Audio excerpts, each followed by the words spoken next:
तो आज हम इंग्लिश लिटरेचर की 5 ऐसी मोस्ट इम्पॉर्टेंट की टर्म्स डिस्कस करेंगे इन डिटेल, जिसका मेरे हिसाब से हर इंग्लिश लिटरेचर के स्टूडेंट को डिटेल नॉलेज होना बहुत जरूरी है।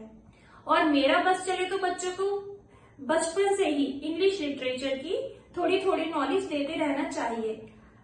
असंभव किंतु सत्य है। चलिए देखते हैं। तो चलिए फ्रेंड्स, हम देखते हैं 5 इंग्लिश लिटरेचर की ऐसी टर्म्स हैं जो कि बहुत जरूरी हैं। Compose, right, bibliography, biography and number 5 autobiography. सबसे पहले हम देखते हैं कंपोज। मोस्टली कंपोज और right same words, same meaning वाले वर्ड समझे जाते हैं और काफी हद तक ये सेम भी है, बट इसमें just a slight different is there. और कंपोज हम यूज करते हैं, कंपोज मतलब composition of a poem. Like जब हम कंपोजिशन और कंपोज की बात करते हैं तो a piece of poetry takes place. इसमें हमारा metrical foot, poetic devices, rhyming scheme, particular structure जो स्टैंजा में डिवाइड होता है, जैसे ऑक्टेव, सेस्टेव, कपलेट, क्वार्टरेन, ये सारे यूनिट्स होती हैं। इसकी अलग से एक वीडियो बनाएंगे, तब वो चीजें भी क्लियर हो जाएंगी। तो जब एक पोइट्री की बात होती है तब हम कंपोज कहते हैं। कंपोजिशन मीन्स एक particular rules and regulations of poetry are suppose to be completed here. और जब हम राइट की बात करते हैं, write means the act of putting text on a surface और स्क्रीन।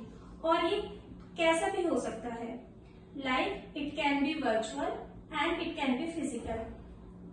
एक बार दोबारा से समझते हैं। जब हम राइट की बात करते हैं तो राइट मीन्स कि हम पेपर पे किसी पोम को लिख रहे हैं या फिर हम उस पोम को टाइप कर रहे हैं, डिजिटल कंटेंट, तो वो चीज कहलाती है राइट। अब एक एग्जाम्पल देखते हैं कि everybody can write but everybody is not capable to compose any piece of poetry. It means, like suppose, एक और एग्जाम्पल देखते हैं। The word the road not taken. We know this is a poem by Robert Frost, who is an American poet. और हम देखते हैं एक और पोम है Dust of Snow.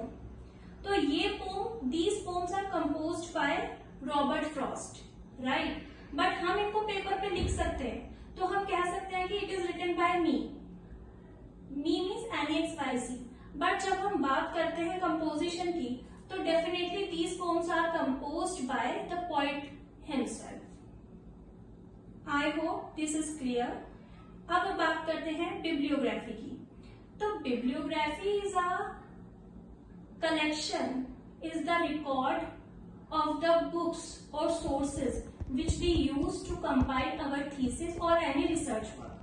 It can be thesis, it can be dissertation or it can be any research paper.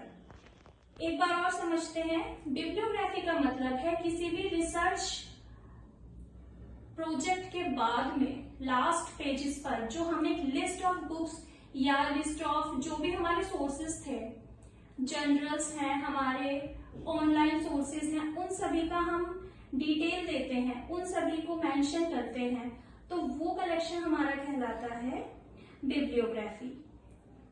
Number 4 biography. Biography का मतलब होता है लाइफ स्केच और life story of a person by some other person, by somebody else. It means किसी के जीवन की कथा, किसी के जीवनी, जीवन चरित्र जो कि किसी अन्य व्यक्ति के द्वारा लिखा जाता है, that is called biography. And number 5 autobiography. Autobiography means आत्मकथा। This is the description of one's life by oneself, right. So I think this much is clear. हम कुछ एग्जाम्पल्स देखते हैं फेमस ऑटोबायोग्राफीज के।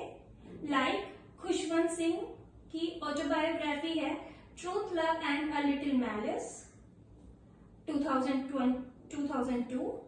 और फेमस ऑटोबायोग्राफी है APJ Abdul Kalam की 1999 wings of fire, right. इसके साथ मैं आपको एक बात और बताना चाहूंगी कि एपीजे अब्दुल कलाम का पूरा नाम अबुल पारिक जैनुलाब्दीन अब्दुल कलाम था, क्योंकि ये उधर का ट्रेडिशन था कि बच्चे के नाम के साथ उसके विलेज का नाम और फादर का नाम भी ऐड होता है, तो that's why it is too much long, but short में APJ Abdul Kalam is world wide famous.